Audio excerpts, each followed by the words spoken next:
Shalom semua yang hari ini kita dalam Juni di tahun 2020. Kita bersyukur atas anugerah pemeliharaan penyertaan Tuhan yang hadir dalam kehidupan kita. Saya yakin kita semua dimanapun kita berada, kita semua baik-baik saja.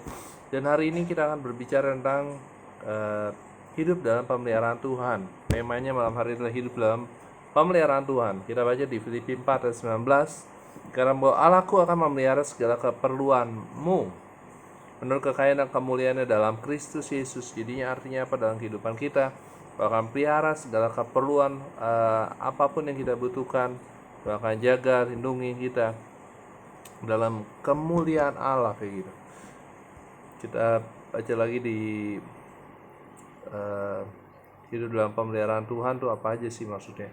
Hidup dalam pemeliharaan Tuhan tuh bukan hanya kita ngalamin sebuah berkat, kayak misalnya kita bisa bayar kontrakan, bayar rumah, atau bayar kendaraan bermotor, atau bisa makan, atau minum, atau apapun lah kayak gitu. Tapi bagaimana hidup kita juga bisa memuliakan nama Tuhan, bisa memuji nama Tuhan, bisa bersyukur atas apa yang Tuhan telah berikan. Sama halnya seperti dalam kehidupan kita, ketika kita masih kecil, kita dulu diberikan buku kayak gitu. Kalau rasa ucapan syukur terima kasih bukannya kita ngomong berterima kasih, tapi buku yang kita baca yang diberikan itu kita pun baca kayak gitu, kita pun pelajari, itu adalah sebagai wujud kita terima kasih dari orang tua kita. Jadi bagaimana supaya hidup kita dalam pemeliharaan Tuhan? Yang pertama adalah mendengar suara Tuhan. Yang kedua adalah taat beribadah kayak gitu. Yang ketiga adalah melepaskan berkat, arti bagaimana hidup kita juga memiliki dampak menjadi berkat. Mendengar suara Tuhan di Mazmur 23:1 dikatakan bahwa Mazmur Daud, Tuhan adalah gembalaku, takkan kekurangan aku. Jadi kita bersyukur bahwa Allah yang kita sembah adalah Dia adalah sebagai gembala dalam kehidupan kita. Dia menuntun kita kepada rumput yang hijau, sehingga kita tidak kekurangan, hidup kita diberkati, hidup kita dikuatkan. Kita bersyukur atas anugerah Tuhan, pemeliharaan Tuhan, penyertaan Tuhan, Roh Tuhan yang menuntun dan kehidupan yang kedua. Yang kedua adalah bagaimana hidup kita taat kayak gitu. Hidup kita taat, kita baca di Keluaran 23 ayat 25. Tetapi kamu harus beribadah kepada Tuhan Allahmu, maka Ia akan berkati roti makananmu dan air minummu. Aku akan menjauhkan penyakit dari tengah-tengahmu. Jadi mau hidup kita diberkati, yang kedua adalah kita taat ibadah. Misalnya Sabtu, ibadah pemuda remaja, kita jadikan hari Sabat, Minggu, ibadah umum atau apapun, jadikan Sabat. Ada waktu-waktu khusus, sama seperti orang suami istri atau orang pacaran kayak gitu, dia punya waktu-waktu khusus berdua, pergi makan malam atau apapun lah kayak gitu, ada waktu-waktu khususnya kayak gitu. Nah, dalam kehidupan kita juga Tuhan juga mau kita memiliki waktu-waktu saat kita berdua sama Tuhan. Misalnya saat teduh, bukan hanya kita berucap syukur terima kasih pada saat kita doa makan atau dapat gaji atau naik promosi, tapi pada saat apapun juga Tuhan mau kita memiliki waktu yang khusus juga pada saat teduh, apalagi pagi-pagi kita datang di hadapan Tuhan. Ingat waktu bangsa Israel keluar dari bangsa Mesir, mereka apa? Tuhan sediakan mana, mereka harus tunduk untuk ambil mana itu, artinya mereka harus itu berbicara tentang bagaimana mereka memiliki hubungan yang pribadi, pagi-pagi utamakan Tuhan Yesus dalam kehidupannya. Dan kehidupan kita supaya kita mau diberkati, kita harus berjalan berkesinambungan. Artinya kita mau diberkati, roti, air kita jauhkan dari penyakit, tapi kita nggak mau beribadah, itu suatu hal yang kontradiksi atau pertentangan. Jadi sama halnya orang mau sehat, dia harus memiliki hati yang gembira kayak gitu.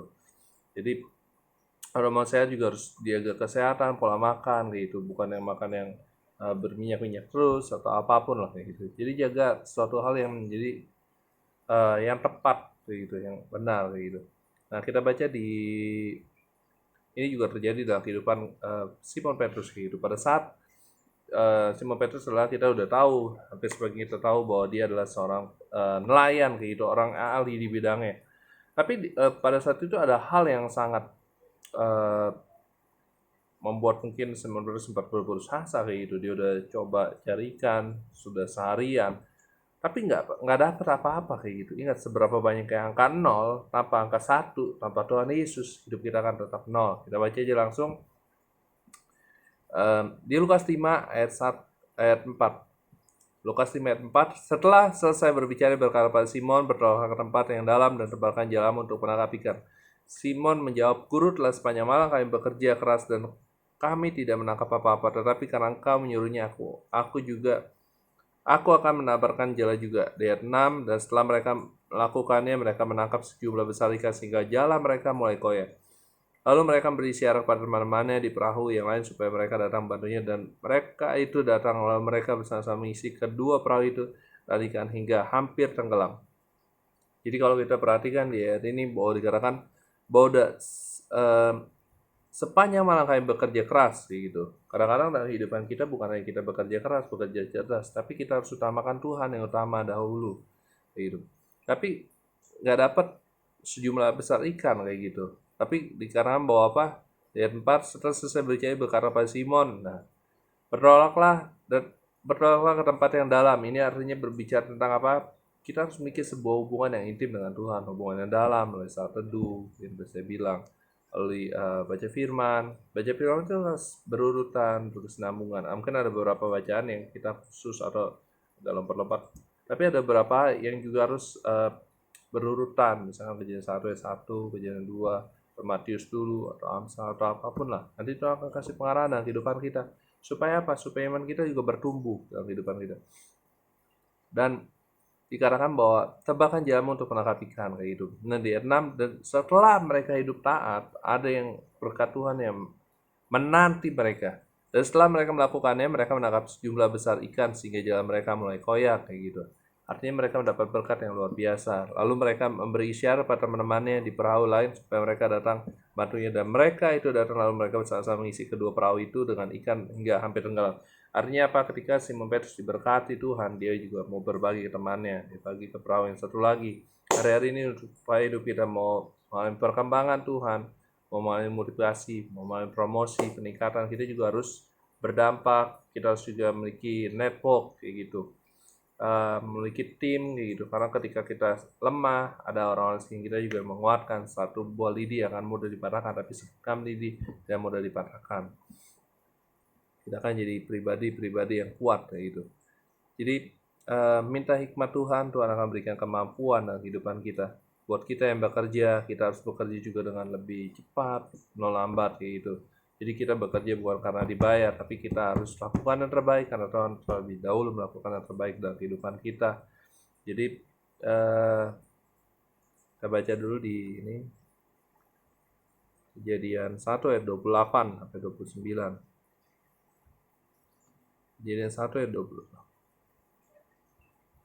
Kejadian 1 ayat 28, Allah memberkati mereka, lalu Allah berfirman kepada mereka, beranak cuculah dan bertambah banyak, penuhilah bumi dan taklukkan itu, berkuasalah atas ikan-ikan di laut dan burung di udara dan atas segala binatang yang merayap di bumi. Berfirman Allah, lihatlah aku memberikan kepadamu segala tumbuh-tumbuhan yang berbiji di seluruh bumi, dan segala pohon-pohonan yang buahnya berbiji itulah akan menjadi makananmu.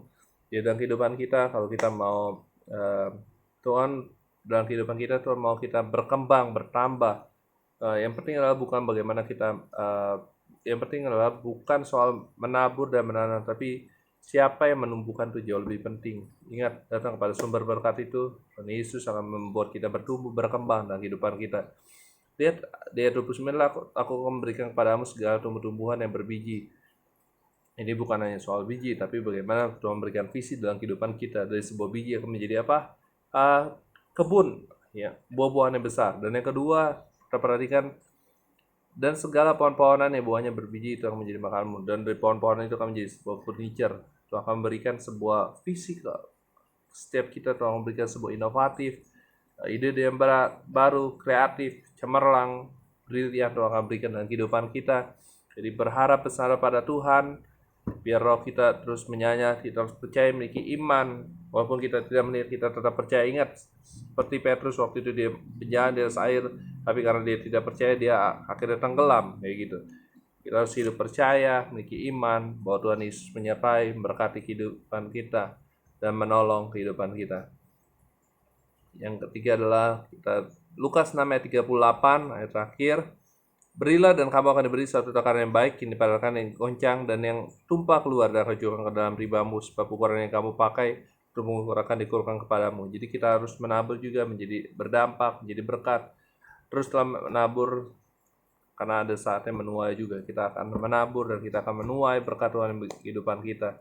Ingat, tetap percaya pada Tuhan, seperti tadi Petrus, dia taat, dia lakukan, yang Tuhan arahkan dalam kehidupan kita, dalam kehidupannya. Tuhan berikan sebuah destinasi atau sebuah tujuan atau panggilan dalam kehidupannya, dan ketika dia taat, dia mengalami satu berkat yang luar biasa. Ikan perahunya sampai goyah kayak gitu karena saking banyaknya ikan, dan dia akhirnya bagi ke temannya kayak gitu. Kalau berkat kita alamin, kita hanya ambil sendiri aja, kita akan bisa hancur juga dalam kehidupan kita. Tapi bagaimana hidup kita memiliki impact, dampak juga, berdampak bagi sekeliling kita juga, bukan hanya berkati tapi kita juga berkati. Kita seperti pohon, kita boleh berakar, bertumbuh dan berbuah, dan selain berbuah itu juga kita menjadi dampak, menjadi berkat bagi burung-burung sekelilingnya, bagi orang sekelilingnya, bagi orang sekelilingnya, untuk kita menjadi kemuliaan bagi nama Tuhan. Dan menutup, kita bersyukur atas anugerah Tuhan. Bapa dan Surga, terima kasih Tuhan untuk berkat pemeliharaan, penyertaan, anugerah pimpinan-Mu Tuhan dalam kehidupan kami. Kami percaya Tuhan akan memberikan kami hal yang kreatif, ide-ide yang kreatif, cemerlang, inovatif. Kami terus berharap bersandar, hidup kami taat padamu Tuhan. Kami boleh berjalan bersama Engkau Tuhan sebagai gembala dalam kehidupan kami. Kau menuntun kami Tuhan kepada rumput yang hijau Tuhan. Kedua juga dalam kehidupan kami Tuhan, kami boleh hidup taat, kami akan melihat kemuliaan Tuhan hadir dalam kehidupan kami. Pertolongan kami Tuhan, utang piutang, apapun Tuhan, permasalahan kehidupan kami Tuhan, kepahitan atau apapun Tuhan, berikan kami sebuah hal yang manis juga dalam kehidupan kami. Apapun yang kami belum pernah dengar, belum pernah kami lihat, belum pernah timbul dalam hati, Tuhan akan nyatakan dalam kehidupan kami, bagi kami yang hidup taat Tuhan. Kami percaya kami akan melihat kemuliaan-Mu Tuhan. Niki, kuatkan dan teguhkan hati kami selalu Tuhan. Dan yang ketiga, kami juga boleh menjadi berkat bagi orang sekitar kami, bukan menjadi berkat, tapi menjadi berkat. Semua untuk kemuliaan nama Tuhan. Terpujilah Engkau Allah kami hidup, ada sekarang bersama. Haleluya. Amin.